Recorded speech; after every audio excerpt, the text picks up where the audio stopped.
एक शाम शहर की भागदौड़ के बीच फुटपाथ के किनारे बैठा 13 साल का दुबला पतला लड़का राजू, धूल से सना चेहरा, फटे कपड़े, आंखों में भूख से ज्यादा अपनापन की तलाश। वहीं रोज रुकती थीं एसपी भावना सिंह, 35 वर्ष, सख्त चाल पर दिल में नरमी। गाड़ी रुकती, वो पूछती, आज कुछ खाया?" ड्राइवर थैले से खाना देता और भावना उसके सिर पर हाथ फेर कर मुस्कुरा देती। धीरे धीरे ठंड की रातों में चादर, बुखार में दवा और दो मीठे सवाल, कहाँ रहते हो, जिनका जवाब अक्सर खामोशी होता। एक शाम राजू ने डरते डरते कहा, आश्रय गृह अच्छा नहीं लगेगा, वहां भी आप रोज खाना दोगी? भावना चुप रही, फिर बोली, तुम्हें पढ़ना है, मैं हूं ना। 2-3 दिन राजू नजर नहीं आया। लौटा तो आंखें सूजी हुई। लोग भूल जाते हैं, आप भी भूल जाओगी। उस क्षण भावना ने उसका हाथ थामकर कहा, तुम्हें कभी नहीं भूलूंगी। राजू मासूमियत से पूछ बैठा, जब मैं बड़ा हो जाऊं क्या आप मुझसे शादी करोगी? भावना ठहर गई, फिर हल्की मुस्कान, बड़े हो जाओ, फिर बात करेंगे। अगर अभी कहूं, उसने फुसफुसाया, मुझे शादी का मतलब नहीं मालूम, पर जो रोज सिर पर हाथ फेरे, अपने जैसा मान ले, उसी के साथ रहना चाहता हूं।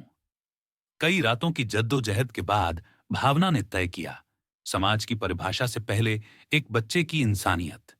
चुपचाप एक छोटे मंदिर में 7 फेरे, बिना शोर, बिना मेहमान। पुजारी ने हैरानी से देखा, पर भावना की आंखों का यकीन ज्यादा मुखर था। राजू ने धड़कते दिल से पूछा, अब आप मेरी है ना? हाँ, अब मैं सिर्फ तुम्हारी हूं। कहानी यहीं से कांपे हुए कदमों के साथ समाज के बीच निकलती है। सुबह होते ही शहर भर में हलचल। एसपी ने नाबालिग से शादी की। कैमरे, माइक, सवालों की बौछार। मुख्यालय में सख्त आवाजें, ये बाल विवाह है। भावना ने ठहर कर कहा, कानून जो कहे स्वीकार है, पर उस बच्चे ने कोई अपराध नहीं किया, उसे मत सजा दीजिए।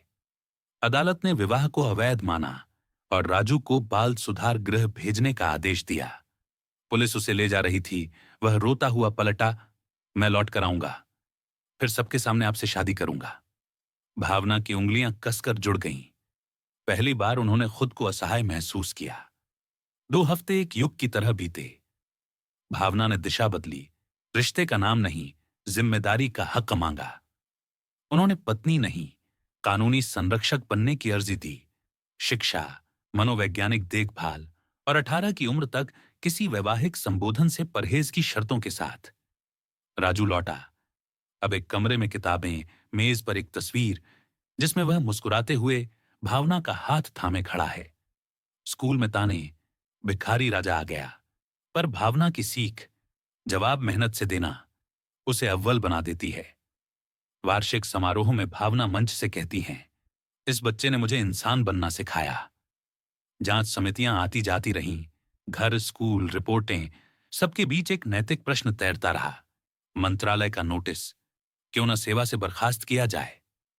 भावना का जवाब छोटा पर ठोस, अगर प्रेम और ममता अपराध हैं, तो मैं अपराधी सही, पर निर्णय से पीछे नहीं हटूंगी।